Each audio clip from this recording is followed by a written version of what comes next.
Hi, this is Kim Michaelis Hogan, and this is a video I made for InBody Yoga Academy for their teacher training. I'm teaching this on Saturday, and we are going over the last Niyama. Niyamas are the second limb of the Eightfold Path that help us live soulfully.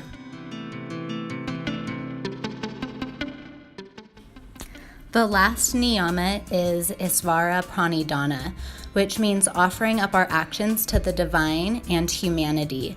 In the Upanishads, they talk about this word Ishvara and how it can mean the divine and also the collective consciousness of humanity. So I think that's nice for people who don't have a good relationship with the God word.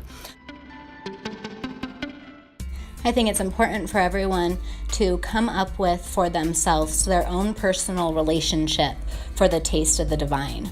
Language that sounds good to them, imagery that works for them, names that they connect with, because it could be so much more than a guy in the sky, right? It can be nature or the oneness. So really connecting to what your Ishvara is.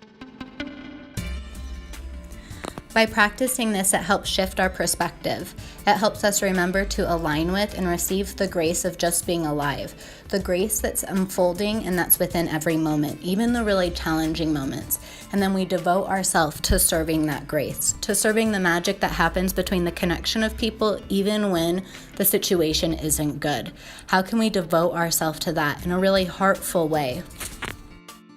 The two terms that stick out to me the most when I think of Ishvara Pranidhana is surrender and heartful. So surrender, can I surrender this idea of me, Kim, being the most important thing in the world and just serving myself really selfishly from that capital or that egoic I place?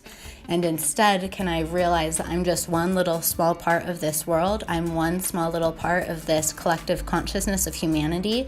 And can I try to serve and up-level everyone?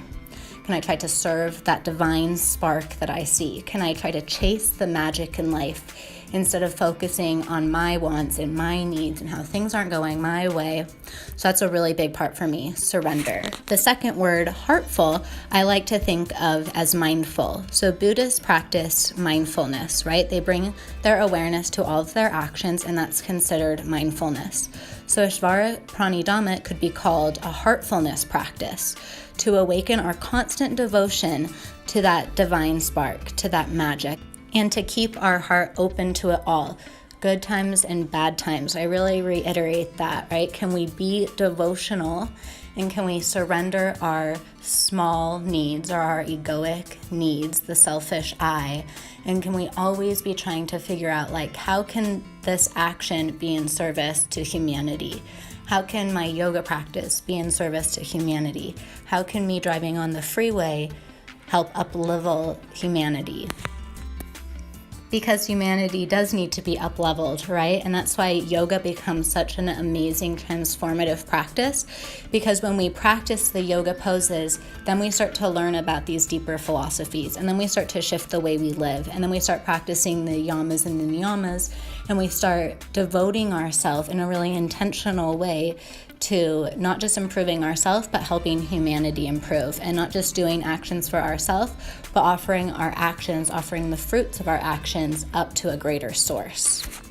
There's this great quote that Krishnamacharya says, or it's not really a quote, but it's a description of what he says.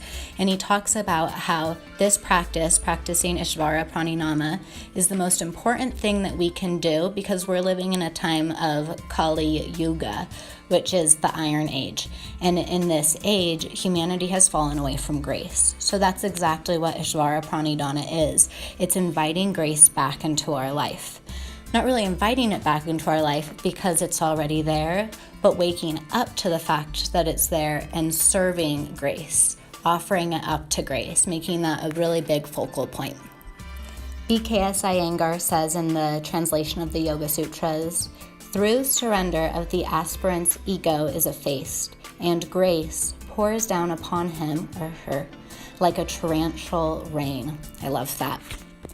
For the universal principle of alignment that I was focusing on in this practice, and that I'll be focusing on with the teacher trainees, is a principle called shins in, thighs out.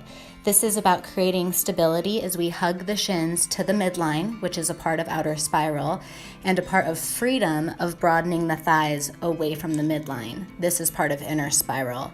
Doing shins in, thighs out helps to bring stability to the legs. It's very beneficial and healthy to the ankle, knees, and the hips, and it helps set up really good health for the low back. So pushing down into the feet, drawing the feet, the ankles, the shins, the top of the shins towards the midline to create stability. And then from the knees, mid-thighs, upper thighs, broadening apart, creating that freedom in the pelvis. And you do that until the second toe, third toe is in line with the middle of the knee and the middle of the hip. So that's basically the general guideline. Thank you for watching. Let me know if you have any more questions.